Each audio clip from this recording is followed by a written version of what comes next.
For 70 years, the most penetrating bug in the history of intelligence has never once been placed inside a building. It is light. A coherent laser projected across a Moscow street struck an embassy window from outside. The glass vibrated by tens of nanometers in response to every spoken word inside. The reflected beam carried those vibrations back across the street to an interferometer that demodulated them into intelligible audio. The Soviet inventor Léon pioneered the optical principle, a reading sound off a pane of glass with a reflected beam of light.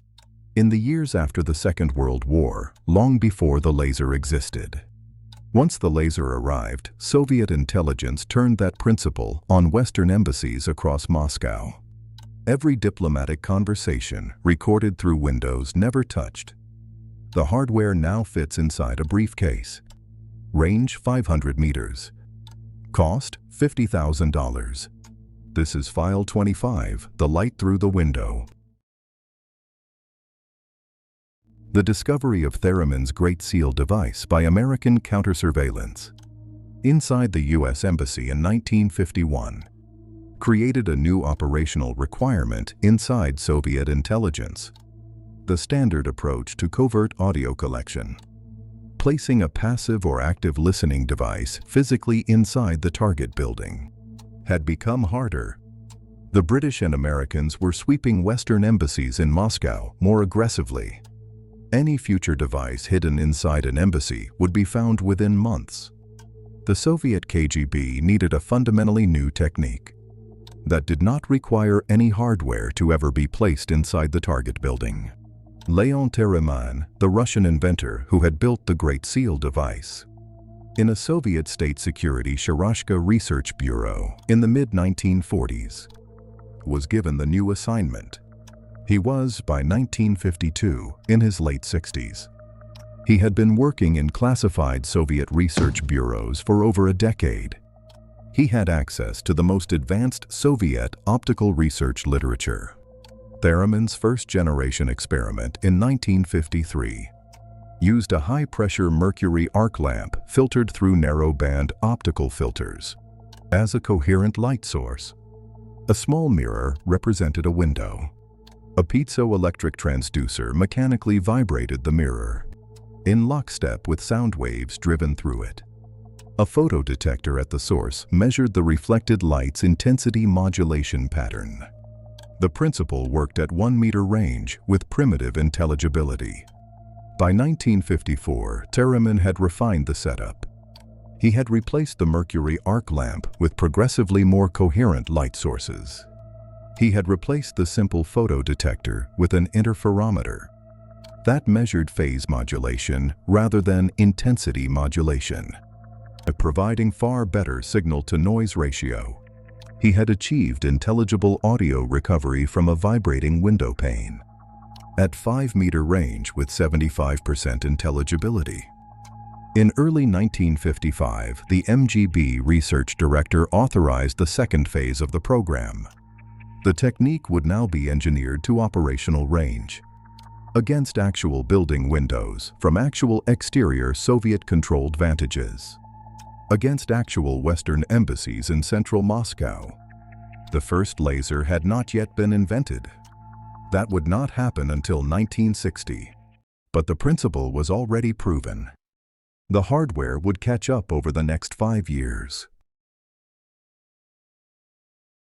The first laser was demonstrated in 1960 by an American physicist named Theodore Maiman at the Hughes Research Laboratories in California.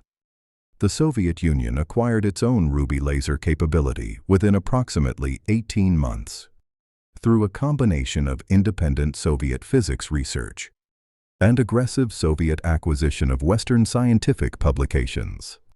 Inside the KGB laser engineering facility on the outskirts of Moscow, THEREMIN'S 1954 interferometer system was integrated with the new ruby laser technology. The ruby laser was vastly more coherent than the mercury arc lamp THEREMIN had originally used.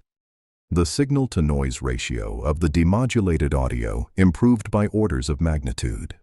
The operational range scaled from 5 meters to 50 meters to 100 meters, within approximately 3 years of engineering work. By mid-1964, the KGB had operational laser microphone systems deployed against Western embassies in central Moscow.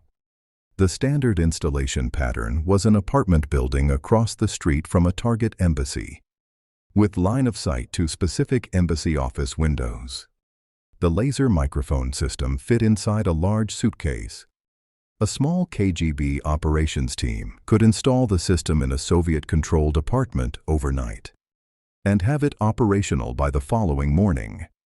The system's specific advantage was that there was no hardware inside the target building. The standard countersurveillance sweeps that the U.S. State Department's Office of Security and the CIA's technical service teams performed inside Western embassies would find absolutely nothing, because nothing was there to find. The bug was the window itself. The bug was a piece of architectural glass that had been part of the building since construction. Across the mid to late 1960s, the KGB ran continuous operational laser microphone collection against Western embassies in central Moscow, American, British, and other NATO diplomatic missions. Specific Western diplomatic offices were targeted. Specific cables drafted by specific officers were intercepted as they were dictated, drafted, or read aloud. The technique provided continuous Soviet intelligence product through windows that the Western embassies had no reason to suspect were vulnerable. The collection product flow into Soviet analytical processing across the same period was substantial. Each laser microphone target office generated approximately several hours of intercepted audio per operational day. Each operational day, across multiple targets across multiple Western embassies, produced cumulative audio volumes that required dedicated KGB analytical section staffing for full transcription and translation. The KGB analytical office in central Moscow that processed laser microphone product across the mid to late 1960s expanded from approximately 10 dedicated translation and transcription staff in 1965 to approximately 50 by 1970. The intelligence product that flowed from the program reached the highest levels of Soviet political and military leadership.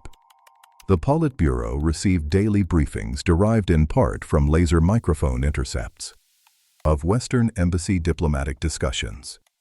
The Soviet General Staff received specific intelligence product summaries on Western military attaché embassy internal discussions.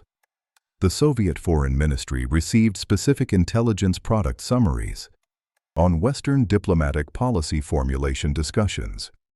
The combined product gave Soviet leadership a continuous window into Western diplomatic decision-making through a collection vector the West did not yet know existed. The laser microphone technique remained operationally productive for the Soviet KGB for approximately 10 years before Western countersurveillance identified it. The detection came in the mid-1970s. American countersurveillance teams, the State Department's Office of Security, working with the CIA's Office of Technical Service, had been receiving anomalous reports from Western embassies in Moscow about possible compromises that could not be traced to interior listening devices. The lead countermeasures researcher hypothesized a non-standard collection vector. She authorized a research project into laser illumination detection. The principle was that any external coherent light source illuminating a target window would produce a small but detectable backscatter pattern at specific wavelengths. Within approximately 18 months, the prototype laser detection sensors were operational. They were installed on suspect embassy windows in Moscow. They detected ruby laser illumination from across the street Soviet-controlled vantages. The Soviet operations were, for the first time, observable to American countersurveillance. The countermeasures development priority became extreme. Across the late 1970s, American countersurveillance developed several countermeasure approaches. The first and best documented was the random noise window vibration generator, which masked the interior conversation's vibration signature with random acoustic noise. According to open-source accounts, these were paired over time with reinforced and multi-pane window treatments that isolated the interior pane from the exterior, and with sensors that could detect when a target window was being illuminated from outside. The countermeasures were deployed across major U.S. embassies in the late 1970s and early 1980s. The Soviet KGB laser microphone teams responded with their own counter-engineering. They developed tunable lasers that could hop frequencies to evade specific detector wavelengths. They developed multi-beam systems that simultaneously illuminated the same window at different angles. To recover audio from beam patterns, the simple double-pane systems did not block. The arms race continued into the 1990s, through the Cold War's end, into the post-Soviet Russian intelligence era, and into the present day. Modern Western embassies are built with the laser microphone thread designed into the architecture from inception.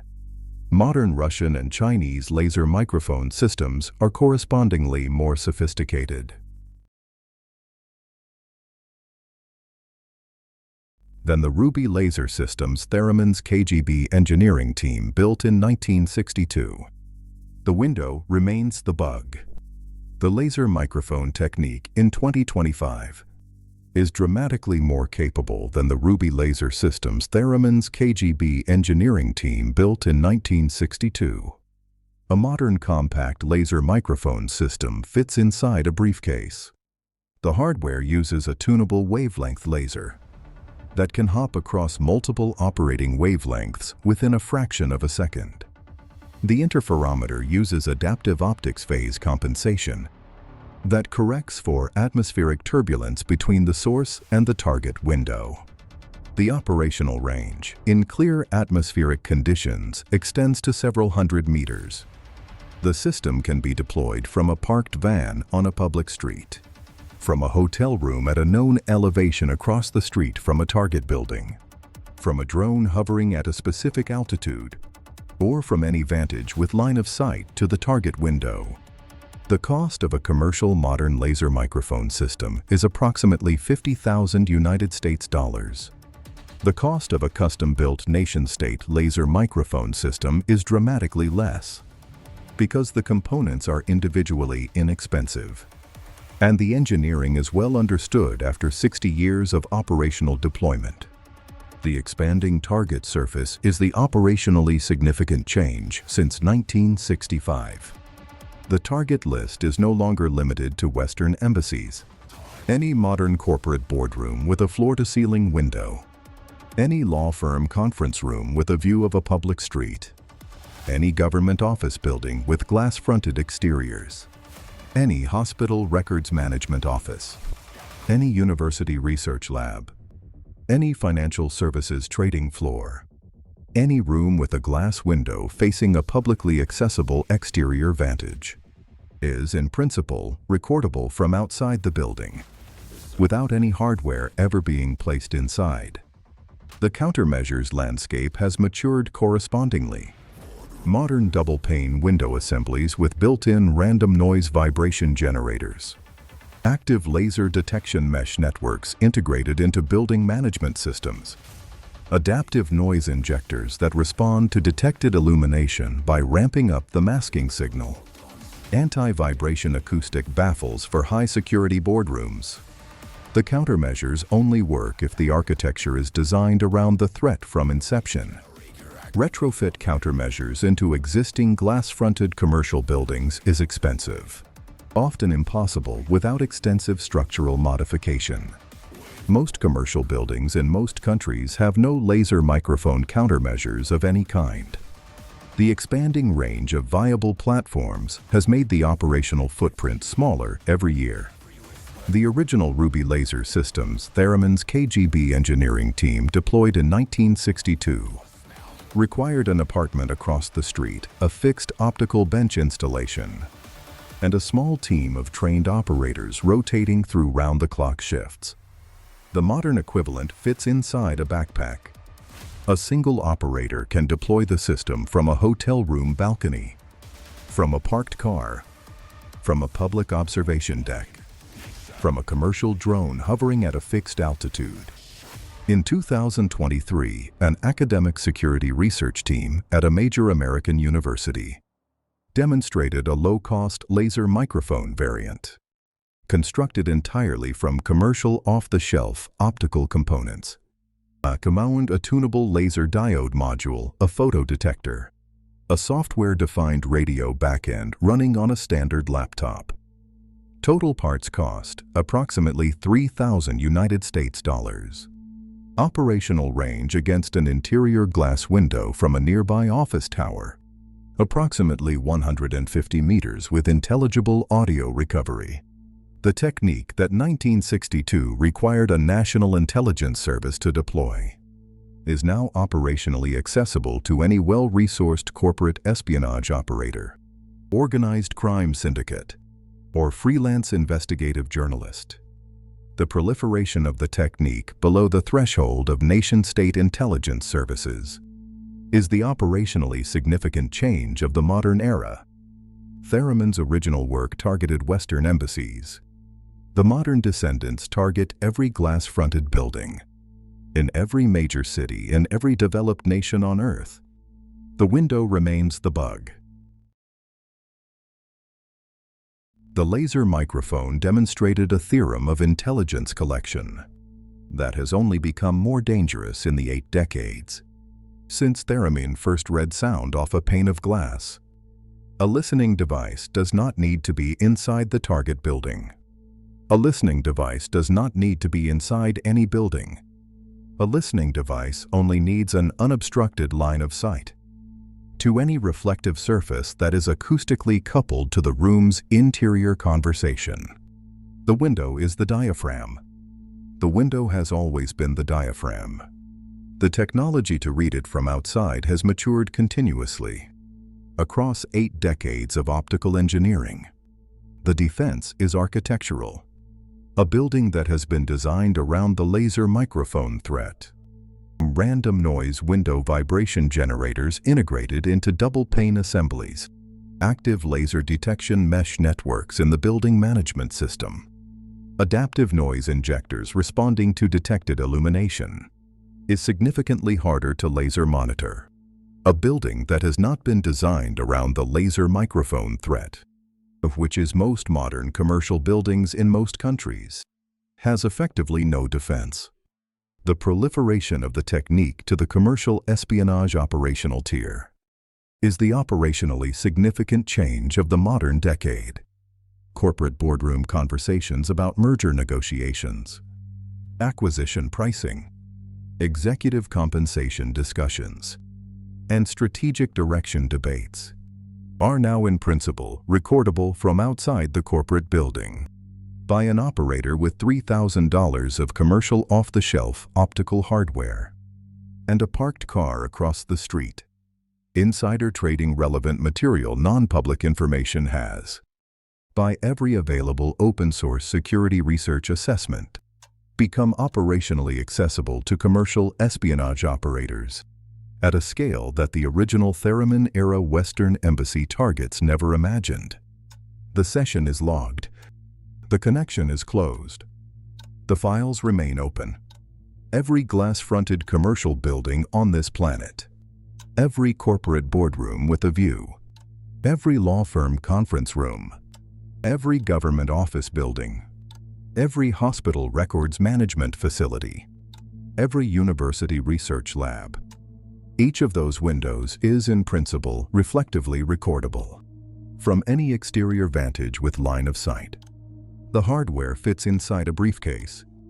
The cost is no longer a barrier, which leaves us with the closing question of File 25. Which window in your country's most sensitive boardroom right now do you trust the least to not be reflecting a tunable laser back to a foreign listening post, i.e. silently demodulating every word spoken inside a room that has been swept clean of every interior listening device? Because the bug was never inside the building in the first place.